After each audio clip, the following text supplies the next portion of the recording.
Hey everybody, what's up and welcome back to today's video guys. And today guys, I'm going to go ahead and be showing you how to get your cPanel username and password on GoDaddy. This is a very simple thing to do guys, so make sure to watch this quick and easy video till the very end, follow my steps correctly so you can make sure this works the same for you and you can do this yourself.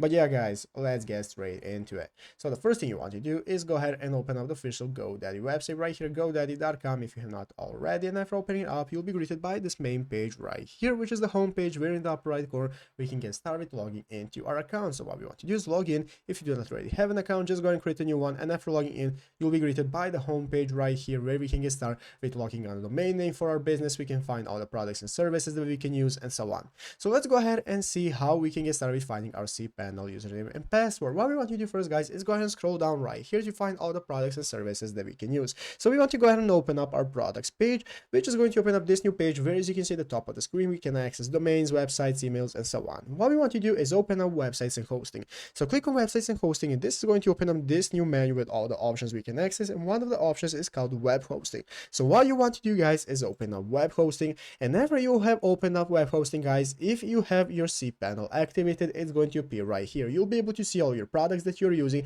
and you'll have an option that says manage next to it. So you'll be able to click on manage, and under the manage option is where you'll be able to see your username and password. As you can see, it will look like this. You'll be able to see all your info and your settings for your hosting where your cPanel username is going to be. But yeah guys, basically that is it, how to do it. So I hope this video was helpful. If it was, make sure to leave a like, subscribe to the channel. So you guys, thanks for watching, take care, and bye.